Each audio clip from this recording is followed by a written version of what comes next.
जय सिया राम। आज YouTube channel के माध्यम से हम आप सभी के लिए कथा प्रस्तुत करने जा रहे हैं। वट सावित्री व्रत कथा। मंगलम भगवान विष्णु मंगलम गरुड़ध्वजा मंगलम पुंडरीकाक्ष मंगलाय तनो हरि। सबसे पहले जानिए यह व्रत क्यों किया जाता है और व्रत की क्या विधि है। पति की मंगल कामना एवं अखंड सौभाग्य प्राप्ति हेतु इसका माहात्म्य इस प्रकार है। यह व्रत स्त्रियों का एक महत्वपूर्ण व्रत है, क्योंकि इसके करने से उनका सुहाग अचल होता है। इसलिए सुहागिन स्त्रियां अखंड सौभाग्य वती बनी रहने की मंगल कामना से इसे करती हैं। सत्यवान और सावित्री की कथा का इस पर्व से गहरा संबंध है, क्योंकि सावित्री ने वट वृक्ष का पूजन और व्रत करके ही अपने सत्यत्व और तप के बल से अपने मृत पति सत्यवान को यमराज से जीतकर पुनः जीवित कर लिया था। यही कारण है कि इस व्रत का नाम वट सावित्री पड़ा। शास्त्रों में कहा गया है कि वट बड़ बरगद वृक्ष के मूल में ब्रह्मा, मध्य में जनार्दन और अग्रभाग में भगवान शिव निवास करते हैं। पूजन की विधि। इस व्रत को ज्येष्ठ मास के कृष्ण पक्ष की त्रयोदशी से अमावस्या अथवा पूर्णिमा तक करने का विधान है, लेकिन ज्यादातर लोग इसे अमावस्या को ही करते हैं। विधान अनुसार यह व्रत केवल स्त्रियों द्वारा ही किया जाता है। यूं तो इस व्रत को सौभाग्यवती स्त्रियों के लिए ही बताया गया है, लेकिन कुमारी, विधवा, पुत्रवती, अपुत्रवती स्त्रियां भी इस व्रत को करती हैं। इस दिन वट वृक्ष का पूजन किया जाता है, साथ ही सत्यवान, सावित्री और यमराज की भी पूजा की जाती है। व्रती को प्रतिदिन प्रातः काल नित्य कर्मों से निवृत्त हो स्नान करके पवित्र होकर स्वच्छ वस्त्र धारण करने चाहिए। फिर जल से भरा पात्र लेकर वटवृक्ष के पास संकल्प बोले, मैं अपने पति और पुत्रों की आयु, आरोग्य प्राप्ति एवं जन्म जन्मांतर के सौभाग्य की प्राप्ति के लिए सावित्री व्रत का संकल्प करती हूँ। हे वट, अमृत के समान इस जल से मैं तुमको सींचती हूँ। ऐसा कहकर पात्र का जल जड़ों में डाल दे। वट के तने पर रोली चंदन का टीका लगाकर चावल, चना, गुड़ आदि चढ़ा दें। विधिवत पूजन करें। मिट्टी से बने सत्यवान, सावित्री और यमराज की प्रतिमाओं पर रोली चंदन लगाएं एवं धूप दीप दिखाएं। फूल से पूजन करें। इसके पश्चात वृक्ष के तने के चारों ओर कच्चे सफेद सूत के धागों को हल्दी में रंगकर 7 बार परिक्रमा करते हुए लपेट दें। पूजा व व्रत के समापन के बाद ब्राह्मणों को घर बुलाकर भोजन कराएं। तथा दान दक्षिणा दें, आशीर्वाद प्राप्त करें। यदि भोजन ना करा सके तो ब्राह्मण को बांस की बनी टोकरी में अन्न, फल, वस्त्र आदि रखकर दान देने का विधान है। और अंत में सत्यवान सावित्री की कथा श्रवण करनी चाहिए। यह व्रत की विधि है। अब आप सभी लोग श्रद्धा और भाव से वट सावित्री व्रत की कथा का श्रवण करें। मद्र देश में अश्वपति नाम के परम ज्ञानी राजा थे। धन वैभव से पूर्ण होने पर भी वे संतान के अभाव में बड़े दुखी रहते थे। राजा ने पंडितों की सलाह से पुत्र प्राप्ति के लिए सावित्री की आराधना की। सावित्री ने प्रसन्न होकर राजा रानी को दर्शन देकर आशीर्वाद दिया और कहा कि तुम्हारे भाग्य में पुत्र तो नहीं है, पर मैं स्वयं कन्या रूप में तुम्हारे यहाँ जन्म लूंगी। इतना कहकर सावित्री देवी अंतर्ध्यान हो गई। कुछ समय बाद रानी के गर्भ से साक्षात सावित्री का जन्म हुआ। राजा रानी ने उसका नाम भी सावित्री ही रखा। सावित्री सर्वगुण संपन्ना थी। वह चंद्रमा की कला के समान नित्य प्रति बढ़ने लगी। जब वह विवाह के योग्य हुई तब माता पिता ने उससे कहा कि अब तुम अपने योग्य मन चाहा वर खोज लो। राजा ने उसे एक बूढ़े मंत्री के साथ वर खोजने के लिए भेज दिया। सावित्री वर ढूंढने के लिए रवाना हो गई। इधर एक दिन अचानक नारद मद्रराज अश्वपति से भेंट करने के लिए आए। श्रीमन नारायण नारायण कहते हुए नारद जी पधारे। संयोग से उसी समय सावित्री भी अपने लिए वर पसंद करके लौट आई। उसने आदर पूर्वक नारद जी को प्रणाम किया। नारद जी ने उसे विवाह योग्य देखकर राजा अश्वपति से पूछा कि आपने इसके योग्य वर खोजा है या नहीं।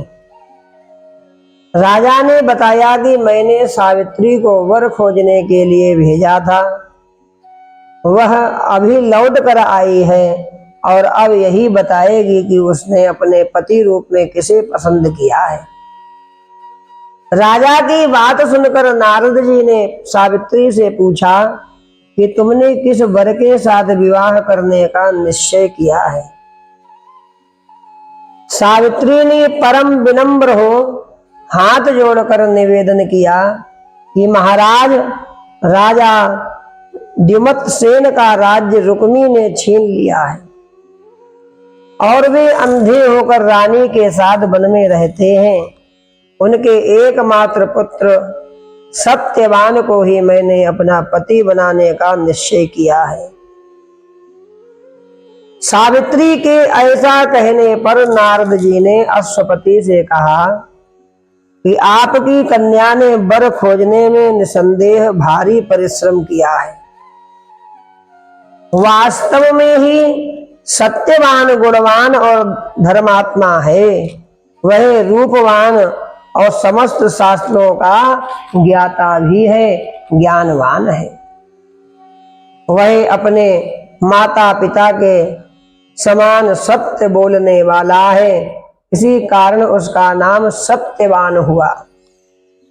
जिस प्रकार समुद्र रत्नों की राशि है, उसी भांति सत्यवान सभी सद्गुणों का भंडार है। वह सब प्रकार से सावित्री के योग्य है।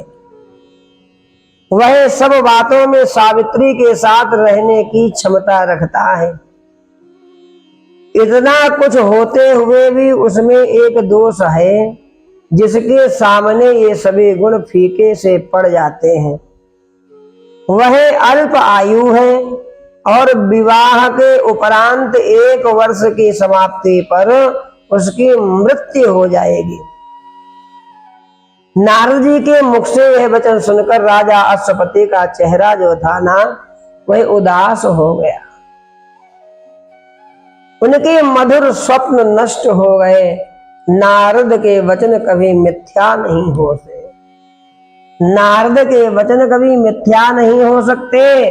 ऐसा विचार कर उन्होंने सावित्री को समझाया कि ऐसे क्षीणायु व्यक्ति के साथ विवाह करना कल्याणकारक नहीं है, क्योंकि उसकी तो आयु ही नहीं है। इसलिए कोई अन्य वर पसंद कर लो बिटिया।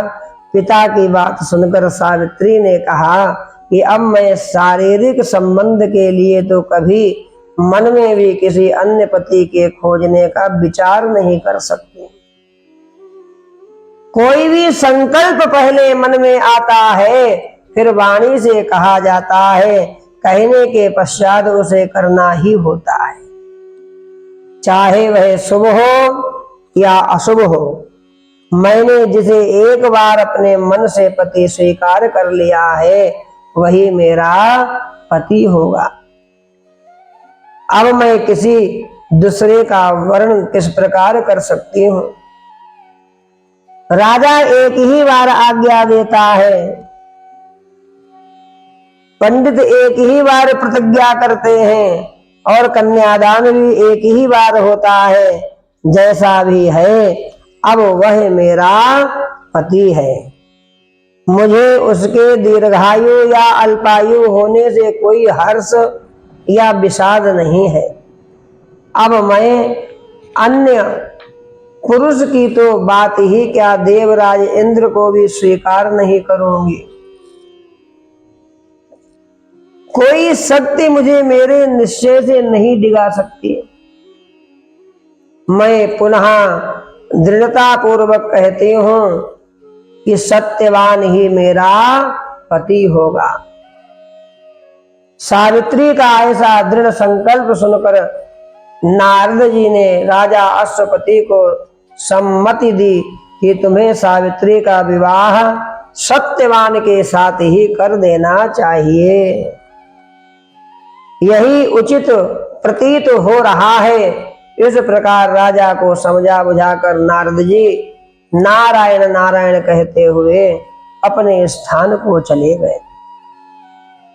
राजा अश्वपति ने भगवान के मंगलमय विधान में विश्वास करके विवाह की समस्त सामग्री एकत्रित की और कन्या तथा बूढ़े मंत्री को साथ लेकर दुमत सेन की तपोभूमि में पहुंच गए। वहां पर राजा द्युमत सेन अपनी रानी और राजकुमार सत्यवान के साथ रहते थे। अश्वपति ने उनके पास पहुंचकर अपना नाम बताते हुए उनके चरणों में प्रणाम किया। द्युमत सेन ने अश्वपति के आने का कारण पूछा तो उन्होंने बताया कि मेरी कन्या सावित्री ने आपके सुपुत्र सत्यवान के साथ विवाह करने का संकल्प किया है। मैं भी इससे सहमत होकर विवाह की तमाम सामग्री लेकर आपकी सेवा में उपस्थित हुआ हूं। राजा की बात सुनकर द्युमत सेन उदास हो गया और उन्होंने कहा कि अब आप में और मुझ में कैसी समता। आप राज्यासीन उच्च राजा और मैं राज्य भ्रष्ट रंक। इस पर भी हम पति पत्नी अंधे हैं, निर्धन हैं और वन में रहते हैं। आपकी कन्या ने वन के भारी कष्टों को ना जानकर ही ऐसा विचार कर लिया है। महाराज अश्वपति ने कहा कि सावित्री ने इन सब बातों और भली भांति विचार कर लिया है। हमारी कन्या ने इन सब बातों का भली भांति विचार कर लिया है। वह कहती है कि जहां मेरे सास ससुर और पतिदेव निवास करते हैं वही मेरे लिए वैकुंठ है। सावित्री के ऐसे दृढ़ निश्चय को सुनकर द्युमत सेन ने विवाह की स्वीकृति दे दी। शास्त्र सम्मत रीत से सावित्री का विवाह सत्यवान के साथ करके राजा अश्वपति तो अपनी राजधानी को लौट गए और उधर सावित्री मन चाहे पति सत्यवान को पाकर सुख पूर्वक वन में रहने लगी। नारद जी के वचन हर समय सावित्री के कानों में गूंजा करते थे। वह एक एक करके दिन गिन रही थी। उसने जब पति की मृत्यु का दिन निकट आया जाना तो 3 दिन पहले से ही उसने उपवास आरंभ किया। तीसरे दिन अपने पितरों का पूजन किया, क्योंकि वही दिन नारद जी ने सत्यवान की मृत्यु बताया था। रोज की भांति उस दिन भी सत्यवान अपने समय पर कुल्हाड़ी और टोकरी लेकर लकड़ी काटने के लिए वन में जाने लगा।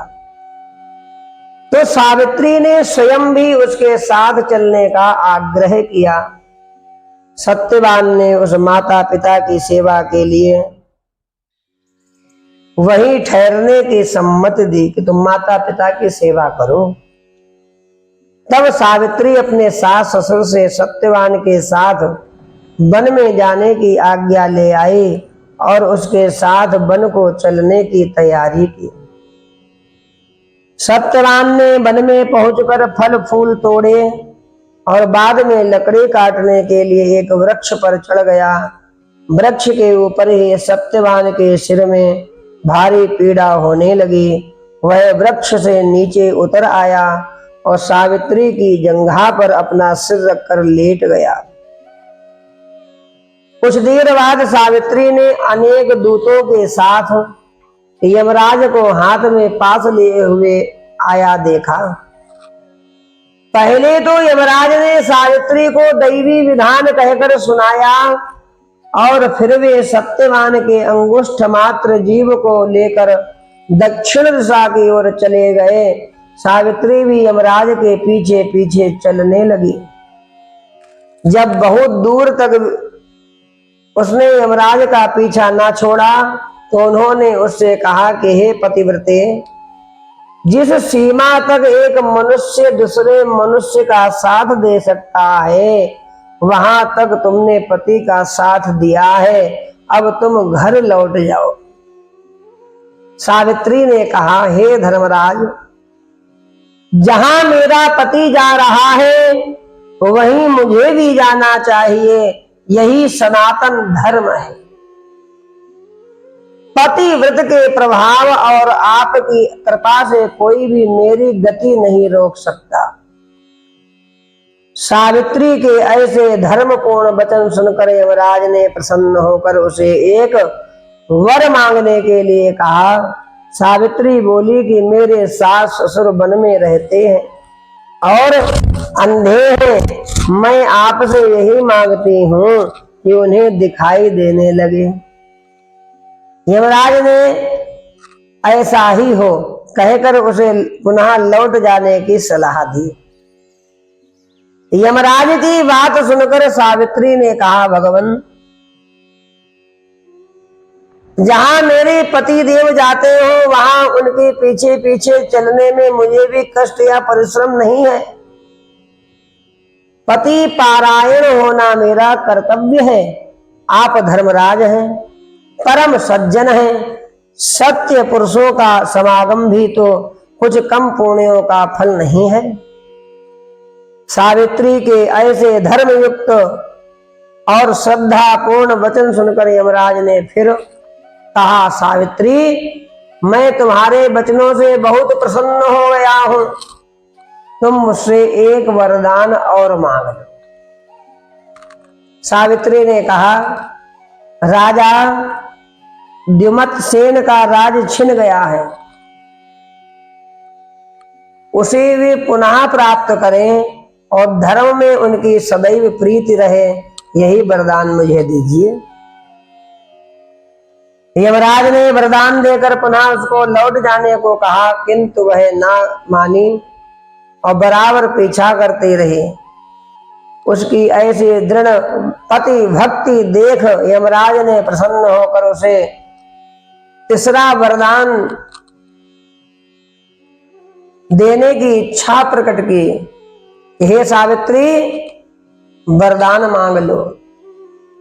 तब सावित्री ने अपने पितृकुल की भलाई दृष्टि में रखकर सौ भाई होने का वरदान मांगा।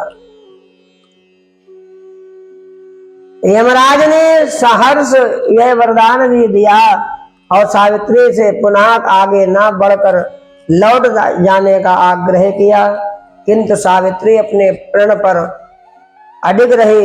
सावित्री की ऐसी निष्ठा, दृढ़ संकल्प देखकर यमराज का हृदय जो था पसीज गया। वे बड़ी कोमल वाणी में बोले, हे सुव्रते, तुम ज्यों ज्यों उत्तम धर्म युक्त और गंभीर युक्ति पूर्ण वचन कहती हो, त्यों त्यों मेरी प्रीति तुम पर बढ़ती जाती है। अतः तुम सत्यवान के जीवन को छोड़कर एक और वरदान मुझसे ले लो और अपने घर को वापस चली जाओ। पहले तीनों वरदान पाकर सावित्री ने अपने ससुर कुल पितृकुल दोनों का कल्याण कर दिया। अब केवल अपनी ही भलाई का प्रश्न सम्मुख था। पति पारायणा नारी को अपने पति की आयु वृद्धि के अतिरिक्त और क्या फल कामना हो सकती। यही सोचकर सावित्री ने सत्यवान से 100 पुत्र होने का वरदान मांगा। सावित्री के ऐसे युक्त पूर्ण वचन सुनकर यमराज बहुत संतुष्ट हो गए। उन्होंने उसे वरदान दिया, सत्यवान को पाप से मुक्त कर दिया और कहा कि सत्यवान से तुम्हें ही 100 पुत्र होंगे। सावित्री को मनोवांछित वरदान देकर यमराज भी अंतर्धान हो गए और वह लौटकर वट वृक्ष के नीचे आई। वट वृक्ष के नीचे सत्यवान का मृत शरीर पड़ा हुआ था। तभी उसमें जीवन का संचार हो गया और वह उठकर बैठ गया। सावित्री ने सत्यवान से सारा वृतांत कह सुनाया और फिर वे दोनों खुशी खुशी आश्रम की ओर चले गए। सत्यवान के माता पिता को दृष्टि प्राप्त हो गई। वे अपने आज्ञाकारी पुत्र और सेवा पारायणा पुत्र